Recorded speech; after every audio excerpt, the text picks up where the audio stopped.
Bonjour ou bonsoir, ça dépend où vous êtes. Bienvenue dans cette nouvelle vidéo. Aujourd'hui, on va parler sur l'histoire d'Arne Slot, l'actuel manager de Liverpool, qui est en train de mettre Liverpool au sommet de la première ligue, le championnat de la première division en Angleterre. Mais avant d'écouter son histoire, je t'invite maintenant à t'abonner sur cette chaîne pour ne pas rater les prochaines vidéos qui seront très intéressantes.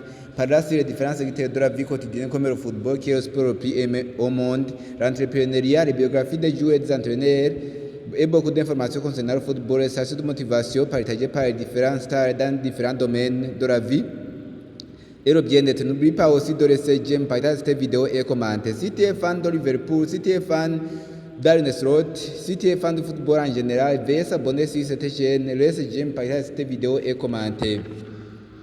Arne Slot est en train de réaliser une saison historique à Liverpool. Il est arrivé à Liverpool en juillet 2024 après le départ de l'entraîneur légendaire de Liverpool, l'allemand Jürgen Klopp. Alors, qui est Arne Slot?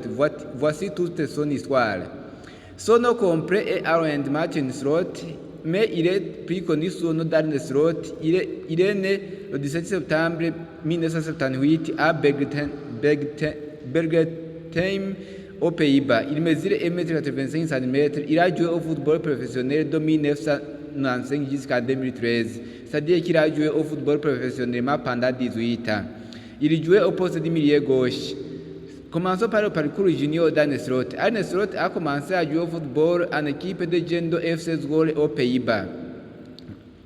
Entamons le parcours senior d'Arne Slot. Arne Slot a joué toute sa carrière dans les équipes de son pays natal qui est aux Pays-Bas. Depuis 1995 jusqu'en 2002, Arne Slot jouait pour l'équipe de FC Zwolle, une équipe de la première division aux Pays-Bas ou une équipe qui se trouve en Eredivisie, c'est-à-dire le championnat de la première division aux Pays-Bas. Au FC Zwolle, Arne Slot a joué 215 matchs, toutes compétitions confondues, et il a marqué 57 buts, le chiffre incroyable en tant que milieu du terrain. Depuis 2002 jusqu'en 2007, Arne Slot jouait pour l'équipe de Nace Breda, qui jouait le championnat de la première division aux Pays-Bas. À Nace Breda, Arne Slot a joué 165 matchs, toutes compétitions confondues, et il a marqué 22 buts. Depuis 2007 jusqu'en 2010, Arne Slot jouait pour l'équipe de Sparta Rotterdam en équipe première de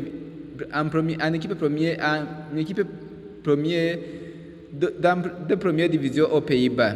À Sparta Rotterdam, Arne Slot a joué 58 matchs, toutes compétitions confondues, et il a marqué 7 buts seulement. Dans la saison 2009-2010, Arne Slot a été prêté au PS Zwolle, une équipe qui jouait la deuxième division aux Pays-Bas. Après avoir réalisé des performances incroyables avec cette équipe de PS Zwolle, cette équipe de PS Zwolle a décidé de faire signer définitivement Arne Slot pour un contrat de 3 ans, c'est-à-dire jusqu'en juillet 2013. Avec le PS Zwolle, Arne Slot a joué en totalité de 115 matchs en toutes compétitions confondues et il a marqué 25 buts. Avec le PS Zwolle, Arne Slot a remporté le titre du championnat de la deuxième division néerlandaise en 2012.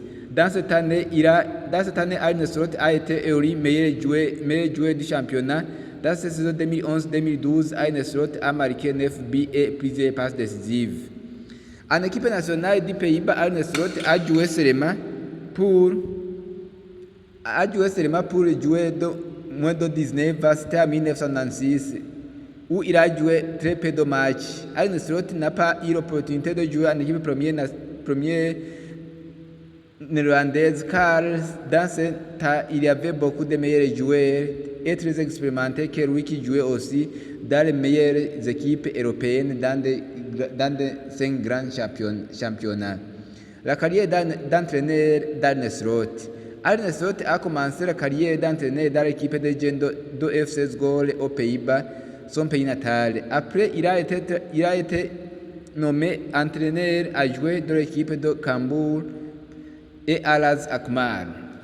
Arne Slot a commencé sa carrière d'entraîneur en tant qu'entraîneur principal de la saison 2019-2020, où il a entraîné l'équipe de Al-Ahly Alkmaar, l'équipe qui jouait la première division aux Pays-Bas. Il a pris cette équipe d'Al-Ahly Alkmaar à l'été 2019. Car la saison 2019-2020 du championnat néerlandais est arrêtée le 24 avril 2020 en raison de la pandémie du coronavirus ou du Covid-19 Arne Slot avec AZ Alkmaar était à la tête du championnat néerlandais en égalité de points avec l'Ajax d'Amsterdam, une des meilleures équipes aux Pays-Bas. Arne Slot a aidé cette équipe de AZ Alkmaar de se qualifier en Ligue des Champions pour la première fois. La Ligue des Champions, c'est la meilleure compétition européenne. Il a aidé cette équipe de AZ Alkmaar à se qualifier en Ligue des Champions édition 2020-2021.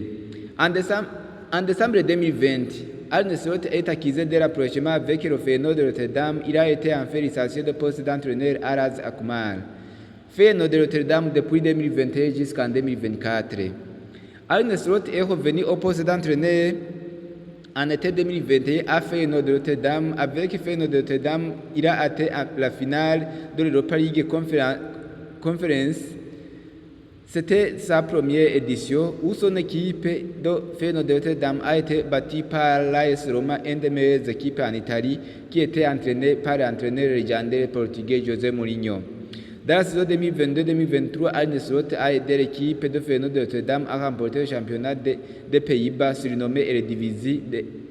Dans cette même année, il a remporté la Super Coupe des Pays-Bas. En 2023, Arne Slot a été très convoité par l'équipe de Tottenham Hotspur, un des meilleurs clubs en Angleterre, qui voulait que Arne Slot remplace l'entraîneur italien qui a été licencié, Antonio Conte.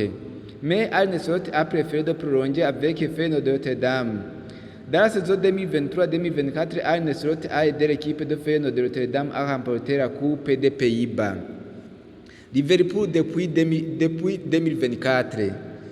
Après que l'entraîneur légendaire de Liverpool, l'Allemand Jürgen Klopp, annonce que la saison 2023-2024 est sa dernière année en tant qu'entraîneur de Liverpool, et après avoir analysé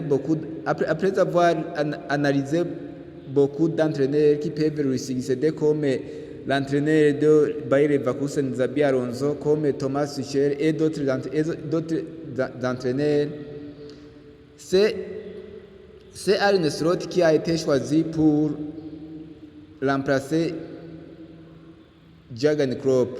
À la fin de la saison 2023-2024, Arne Slot a quitté le Feyenoord de Rotterdam. Il s'est engagé avec Liverpool, un des meilleurs clubs légendaires au monde. Il s'agissait de sa première grande équipe et de sa première équipe entraînée dans les 5 grands championnats. Parce qu'il avait un contrat avec l'équipe de Feyenoord de Rotterdam qui le liait avec son équipe jusqu'en 2027, selon la BBC, Liverpool aurait payé le montant de la transaction de 9 millions de livres sterling, la monnaie utilisée en Angleterre, c'est-à-dire 10,9 millions d'euros pour qu'il rejoigne Liverpool. À son arrivée à Liverpool, beaucoup ne voyaient pas qu'Arne Slot deviendra le bon successeur de l'entraîneur allemand Jürgen Klopp, qui était entraîneur de Liverpool depuis 2015. Arne Slot était un entraîneur méconnu du grand public. Il n'a pas été un joueur de haut niveau qui a joué dans les 5 grands championnats européens comme la Premier League en Angleterre, la Liga en Espagne, Serie A en Italie, la Bundesliga en Allemagne et la Ligue 1 en France. Mais Arne Slot a joué toute sa carrière aux Pays-Bas et il ne jouait pas aussi dans de meilleures équipes. Le style de jeu d'Arne Slot quand il était joueur. Arne Slot est décrit comme le joueur paresseux et phlegmatique, où son style de jeu soyeux et cultivé. Arne Slot était un milieu offensif qui était à l'aise avec la balle au pied. Il a donné son nom à un geste technique appelé Arne Pass, une feinte qui consiste à jouer au but pour libérer et servir un allié. Le style de jeu imposé par Arne Slot en tant qu'entraîneur. Arne Slot est un entraîneur audacieux, adepte d'un football spectaculaire,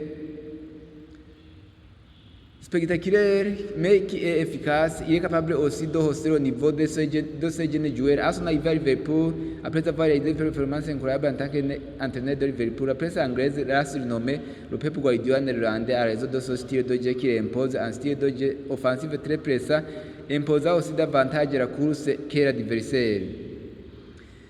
Arne Slot a déjà séduit le public et la direction de Liverpool dans quelques mois. Avec Liverpool, Arne Slot est en train de réaliser